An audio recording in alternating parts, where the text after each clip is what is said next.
श्रीसूक्त हरि ओं हिरण्यवर्णां हरिणीं सुवर्णरजतस्रजां चन्द्रां हिरण्मयीं लक्ष्मीं जातवेदो आवह ताम् आवह जातवेदो लक्ष्मीमनपगामिनीं यस्यां हिरण्यं विन्देयं कामश्वपुरुषानहम् अश्वपूर्वां रथमत्यां हस्तिनादप्रबोधिनीं श्रियं देवीमुपहवये शिर्मा देवी जुषतां कां सुस्मिता हिरण्यप्राकाराम् आर्द्रां ज्वलन्ति तृप्तां तर्पयन्तीं पद्मे स्थितां पद्मवर्णां तामिहोपहवये श्रियं चन्द्राप्रभासां यशसा ज्वलन्ति श्रियं लोके देवजुष्टामुदारां तां पद्मिनीं शरणं प्रपद्ये अलक्ष्मीर्मे नश्यतां त्वां ऋणे आदित्यवर्णे तपसोऽधिजातो वनस्पतिस्थो वृक्षोऽत बिल्वः तस्य फलानि तपसा नुदन्तु मायान्तरायाच्च बाह्या अलक्ष्मीः उपैतु मां देवसखः कीर्तिश्च मणिना सह प्रादुर्भूतोऽस्मि राष्ट्रेऽस्मिन् कीर्तिमृद्धिं ददातु मे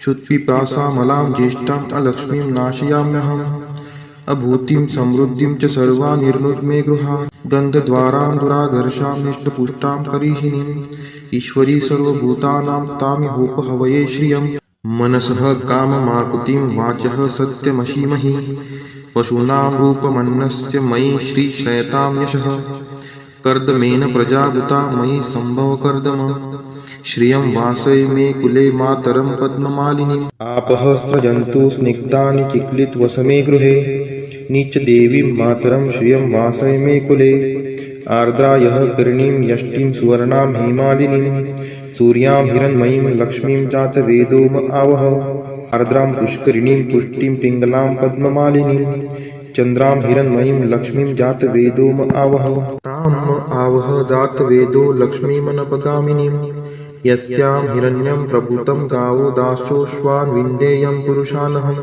यः शुचिः प्रयतो भूत्वा जुहुयादाज्यमन्वहं सूक्तं पञ्चदशर्चं च श्रीकामः सततं जपेत् फलश्रुति पद्मानने पद्मपुरु पद्माक्षि पद्मसंभवे तन्मे भजसि पद्माक्षि येन सौख्यमलभाम्यहम् अश्वदायै गोदायै धनदायै महाधने धनं मे लभतां देवी सर्वकामान् च देहि मे पद्मानने पद्मविपद्मपत्रे पद्मप्रिये पद्मदलायताक्षी विश्वप्रिये विष्णुनोनुकुले त्वत्पाद पद्ममयी सन्निधत्स्व पुत्रं पौत्रं धनं धान्यं हस्त्यश्वादिगवे रथं प्रजानां भवसि माता आयुष्मन्तं करोतु मे धनम् अग्निर्धनं वायुर्धनं सूर्योधनं वसुः धनम् इन्द्रो बृहस्पतिर्वरुणं धनम् अस्तु मे वैनतेय सोमं पिबतु रुद्रः सोमं धनस्य सोमिनो मह्यं ददातु सोमिनः न क्रोधो न च मात्सर्यं न लोभो नाशुभा मतिः भवन्ति कृतपुण्यानां भक्तानां श्रीसूक्तं जपेत् सरसीजनीलये सरोजहस्ते धवलतरांशुकगन्धमाल्यशोभे भगवती हरिवल्लभे मनोज्ञे त्रिभुवनभूतिकरी प्रसीद मह्यं विष्णुपतिं क्षमां देवीं माधवीं माधवप्रियां लक्ष्मीं प्रियसखीं देवी नामाम्यच्युतवल्लभां महालक्ष्मी च विद्महे विष्णुपत्नी च धीमहि तन्नो लक्ष्मीः प्रचोदयात् श्रीवर्चस्वम् आयुष्यम् आरोग्यमाविदात् शोभमानं महीयते धान्यं धनं पशुं बहुपुत्रलाभं शतसंवत्सरं दीर्घमायुः इति श्रीसूक्तम् वेङ्कटेशो वासुदेव प्रद्युम्नोमितविक्रम सङ्कर्षणो अनिरुद्धश्च शेषाद्रिपतिरेव च जनार्दन पद्मनाभो वेङ्कटाचलवासन सृष्टिकर्ता जगन्नाथो माधवो भक्तवत्सल गोविन्दो गोपति कृष्णकेशवो गरुडध्वज वराहो वामनश्चैव नारायण अधोक्षज श्रीधर पुण्डरीकाक्ष सर्वदेवस्तुतो हरि श्रीनृसिंहो महासिंह सूत्रकार पुरातन रमानाथो महीभर्ता मधुरपुरुषोत्तम सोडपुत्रप्रिय शान्तो ब्रह्मादीनां वरप्रद श्रीनिधि सर्वभूतानां भयकृद्भयनाशनः श्रीरामो रामभद्रश्च भवबन्धैकमोचकः भूतावासो गिरावास श्रीनिवास श्रियपतिः अच्युतानन्दगोविन्दो विष्णुर्वेङ्कटनायकः सर्वदेवैकशरणं सर्वदेवैकदैवतं समस्तदेवकवचं सर्वदेवशिखामणि इतीदं कीर्तितं यस्य विष्णोरमिततेजसः त्रिकाले यः पठेत् नित्यं पापं तस्य न विद्यते।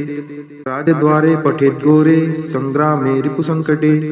भूतसर्पपिशाचादि भयं नास्ति कदाचन।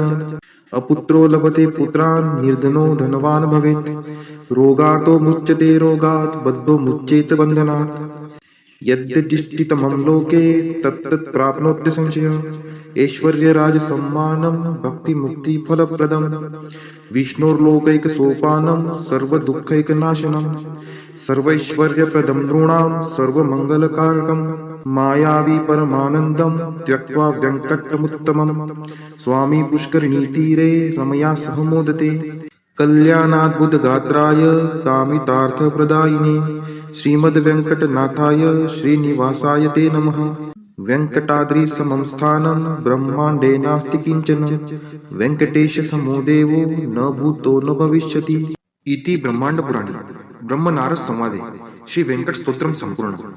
ओम नारायणाय विद्महे वासुदेवाय धीमहि तन्नो विष्णु प्रचोदयात्। ओम नारायणाय विद्महे वासुदेवाय धीमहि तन्नो विष्णु प्रचोदयात्। ओम नारायणाय विद्महे वासुदेवाय धीमहि तन्नो विष्णु प्रचोदयात्। ओम नारायणाय विद्महे वासुदेवाय धीमहि तन्नो विष्णु प्रचोदयात्। ओम नारायणाय विद्महे वासुदेवाय धीमहि तन्नो विष्णु प्रचोदयात्। ओम नारायणाय विद्महे वासुदेवाय धीमहि तन्नो विष्णु प्रचोदयात्। ओम नारायणाय विद्महे वासुदेवाय धीमहि तन्नो विष्णु प्रचोदयात्।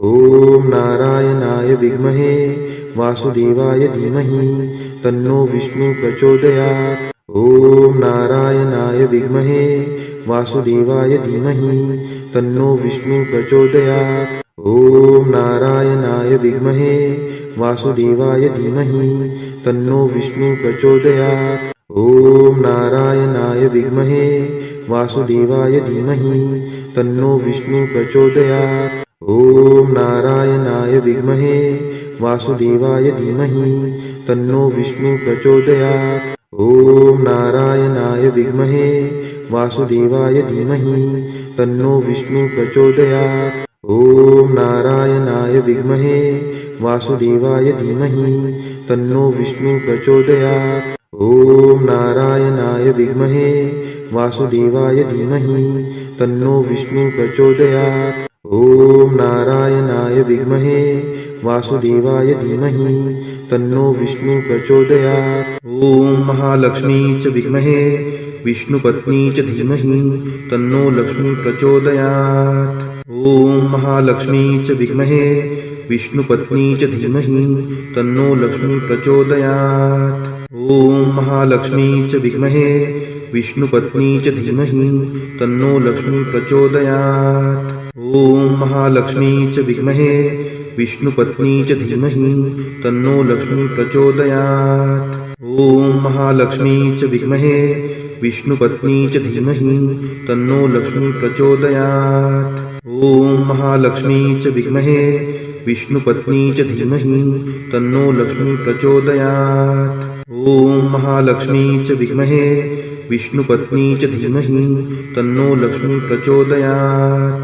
ओम महालक्ष्मी च विद्महे विष्णुपत्नी च धीमहि तन्नो लक्ष्मी प्रचोदयात्। ओम महालक्ष्मी च विद्महे विष्णुपत्नी च धीमहि तन्नो लक्ष्मी प्रचोदयात्। ओम महालक्ष्मी च विद्महे विष्णुपत्नी च धीमहि तन्नो लक्ष्मी प्रचोदयात्। ओम महालक्ष्मी च विद्महे विष्णुपत्नी च धीमहि तन्नो लक्ष्मी प्रचोदयात्। ओम महालक्ष्मी च विद्महे विष्णुपत्नी च धीमहि तन्नो लक्ष्मी प्रचोदयात्। ओम महालक्ष्मी च विद्महे विष्णुपत्नी च धीमहि तन्नो लक्ष्मी प्रचोदयात्। ओम महालक्ष्मी च विद्महे विष्णुपत्नी च धीमहि तन्नो लक्ष्मी प्रचोदयात्। ओम महालक्ष्मी च विद्महे विष्णुपत्नी च धीमहि तन्नो लक्ष्मी प्रचोदयात्। ओम महालक्ष्मी च विद्महे